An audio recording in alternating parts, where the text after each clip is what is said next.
अस्सलाम वालेकुम, this is me doctor Awais Ahmad. आजकल बांग्लादेश में बहुत एग्रेसिव प्रोटेस्ट स्टूडेंट की तरफ से जारी है। Now we turn to Bangladesh, where some protests have turned deadly.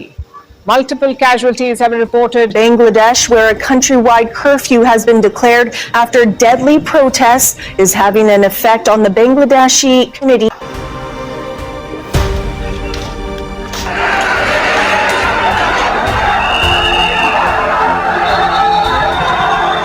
Bangladesh is cautiously emerging from over a week of turmoil sparked by student protests that left nearly 200 people dead and thousands more affected. ये protest इतना aggressive है कि इसमें अभी तक 2400 लोग arrest हो गए हैं और 174 लोग 174 लोग इस प्रोटेस्ट में अभी तक मारे गए हैं। पूरे बांग्लादेश में लॉकडाउन और कर्फ्यू है कई दिनों से।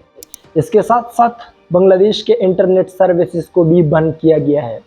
ये प्रोटेस्ट इतना एग्रेसिव है कि स्टूडेंट आखिरकार जाते हैं और बांग्लादेश टेलीविज़न के ऑफिस पे अटैक करते हैं।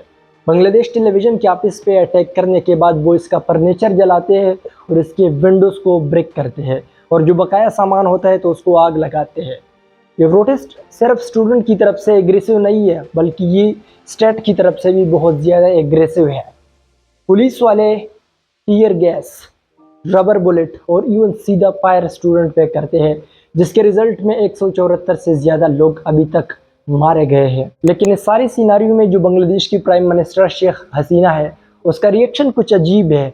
वो कहती है कि हम शदीद अल्फाज में मजम्मत करते हैं कि अभी तक जितने लोग मारे गए हैं, और साथ में ये कहती है कि हम स्टूडेंट के साथ बैठकर बातचीत करेंगे और इस मसले का हल निकालेंगे। लेकिन ऑन द अदर हैंड एक स्टूडेंट है जो कि एंटी कोटा प्रोटेस्ट का लीडर है, वो कहता है कि एक तरफ इन्होंने मुल्क में हालात को इतना वायलेंस वाले हालात बनाए हैं और दूसरी तरफ ये कह रही है कि हम स्टूडेंट के साथ बातचीत करेंगे। यानी खुद वो सर्कमस्टांसेस को और कंडीशंस को ख़राब करने जा रहे हैं और फिर कहते हैं कि स्टूडेंट के साथ हमने इसी सर्कमस्टांसेस और इसी कंडीशन में बातचीत भी करनी है। एक और स्टूडेंट है, उसका नाम है अलीम खान।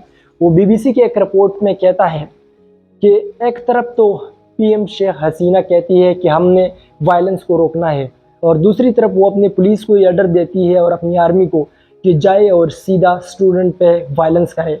और साथ में उनकी जो प्रो रूलिंग पार्टी है वो उनको कहती है कि इस प्रोटेस्ट में कुछ पार्टीज ऐसी है पॉलिटिकल जो इन्वॉल्व है मेरे खिलाफ, आप लोग जाए और इस प्रोटेस्ट को रोकने के लिए हर मुमकिन कोशिश करें। इस सिनारियो को सुनने के बाद यकीनन आपके जहन में जो सवाल होगा वो ये होगा कि आखिरकार इतना बड़ा और एग्रेसिव प्रोटेस्ट पूरे मुल्क के सतह पे क्यों होता है। इस प्रोटेस्ट का नाम है anti quota system protest. Anti quota system protest का मतलब क्या है? बांग्लादेश जब से आज़ाद हुआ 1971 से लेकर आज तक बांग्लादेश में एक ख़ास सिस्टम है जिसको कहते हैं कोटा सिस्टम। कोटा सिस्टम के मुताबिक कुछ स्पेसिफिक सीट्स ऐसे हैं जिस पे सिर्फ और सिर्फ ख़ास लोग अप्लाई कर सकते हैं। यानी इस पे बांग्लादेश वाले जो आम लोग हैं, जो आम स्टूडेंट है, वो नौकरियों के लिए इसमें अप्लाई नहीं कर सकते। और ये कोटा कम नहीं है, ये 56% कोटा ऐसा है जो कि रिज़र्व है, सिर्फ ख़ास लोग इस पे अप्लाई कर सकते हैं। और बकाया 44% कोटा ऐसा है जिस पे पूरे बांग्लादेश वाले अप्लाई करेंगे। यानी एक तरफ ख़ास लोगों के लिए 56% कोटा रखना और दूसरी तरफ पूरे बांग्लादेश वालों के लिए 44% कोटा, 44% सीट रखना, इसका तो कोई सेंस ही नहीं बनता मेरे ख्याल में। ये बात 1971 से स्टार्ट होती है जब बांग्लादेश और पाकिस्तान दोनों सेपरेट हो गए, जब बांग्लादेश आज़ाद हो गया। इन अदर वर्ड्स, बांग्लादेश की आज़ादी के बाद वहाँ पे एक स्पेसिफिक कानून है और उस कानून के मुताबिक 30% कोटा सिर्फ उन लोगों के लिए होगा जो कि फ्रीडम फाइटर्स थे। यानी जिन लोगों ने बांग्लादेश की आज़ादी में कुर्बानी दी थी उन लोगों के लिए 30% कोटा होगा हर जगह पे। इसके साथ साथ 10% कोटा वुमेन्स के लिए होगा और 10% कोटा उन लोगों के लिए होगा जो कि अंडर डेवलप्ड डिस्ट्रिक्ट के हैं। यानी ऐसे एजेंसियों से या ऐसे डिस्ट्रिक्ट से है, ऐसे ज़िलों से है जो कि तरक्की याफ्ता नहीं है, जो कि तरक्की पजीर डिस्ट्रिक्ट है बांग्लादेश में। 10% उन लोगों के लिए है, 5% उन लोगों के लिए है जो कि ट्राइबल्स हैं, जो कबाइली लोग हैं, और 1% डिसेबल लोगों के लिए है। इन बकाया का तो सेंस बनता है लेकिन 30% का कोई सेंस नहीं बनता। जो असल कहानी है वो स्टार्ट होती है 1977 से 1971 में तो ये कानून पास हुआ और ये कोटा सिस्टम पूरे बांग्लादेश में राइज हुआ। फिर उसके बाद 1977 में हाई कोर्ट वालों ने एक्सटेंशन कर दी कि चलो बांग्लादेश के जो फ्रीडम फाइटर्स थे जिन्होंने आज़ादी में कुर्बानी दी थी, उनके बच्चों का भी ये हक बनता है कि वाकई उनके बच्चे भी सफ़र हो गए हैं, तो बच्चों के लिए भी उन्होंने ये कोटा मुख्तस कर दिया। फिर बात आती है 2010 की, 2010 में ये मज़ीद एक्सटेंड कर दिया और कह दिया कि जो उनके ग्रैंड चिल्ड्रन हैं, यानी अब जो उनके नवासे हैं, तो उनके लिए भी ये कोटा सिस्टम होगा। तो इसके ख़िलाफ़ पूरे बांग्लादेश में प्रोटेस्ट हो गया है। 2018 में भी एक छोटा सा प्रोटेस्ट हो गया था, लेकिन अब मेगा प्रोटेस्ट 2024 में दोबारा हो गया इस कोटा सिस्टम के ख़िलाफ़। कोई कंट्री ऐसी पॉलिसी रखता है कोटा सिस्टम के लिए, तो उस कंट्री में आप मेरिट का जनाजा निकाल देते हो।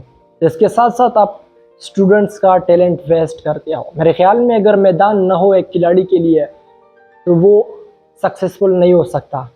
आपने ग्राउंड प्रोवाइड करना है और इन्वायरमेंट प्रोवाइड करना है किसी भी टैलेंट को, ताकि वो मज़ीद सक्सेसफुल हो जाए। अगर आप लोगों को ग्राउंड प्रोवाइड नहीं करोगे तो आपके मुल्क में टैलेंट बहुत जल्दी डाई आउट कर जाएगा। एक और सवाल जो यहाँ पे एग्जिस्ट करता है वो ये है कि स्टूडेंट आखिरकार कितने कोटा की डिमांड करते हैं। वो क्या कहते हैं कि कितना कोटा होना चाहिए रिज़र्व लोगों के लिए। स्टूडेंट्स डिमांड करते हैं कि सिर्फ और सिर्फ 5% कोटा होना चाहिए, और ये बात उनकी ठीक भी है।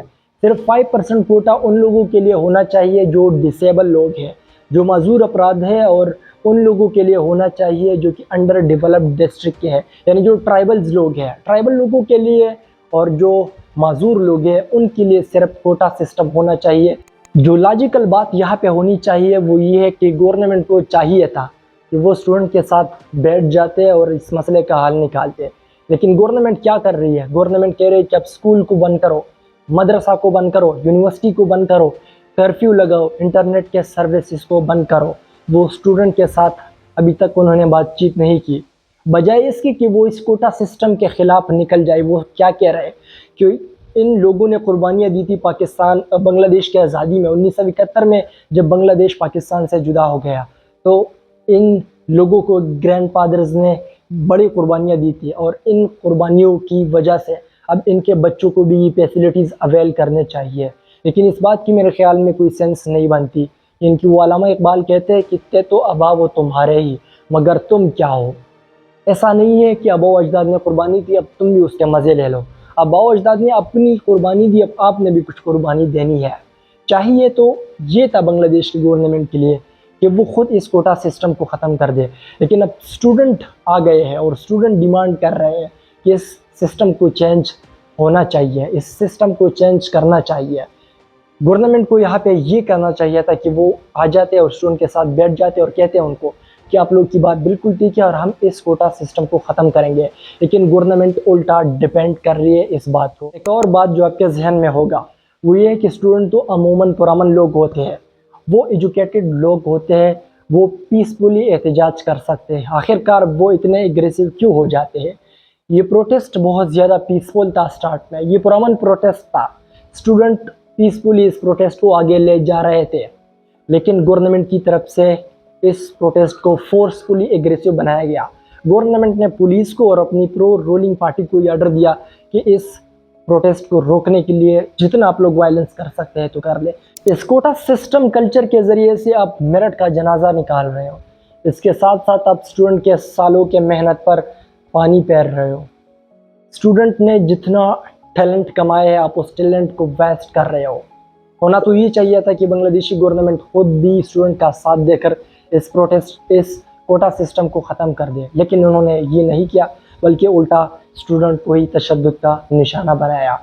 थैंक यू सो मच, जज़ाकल्लाह।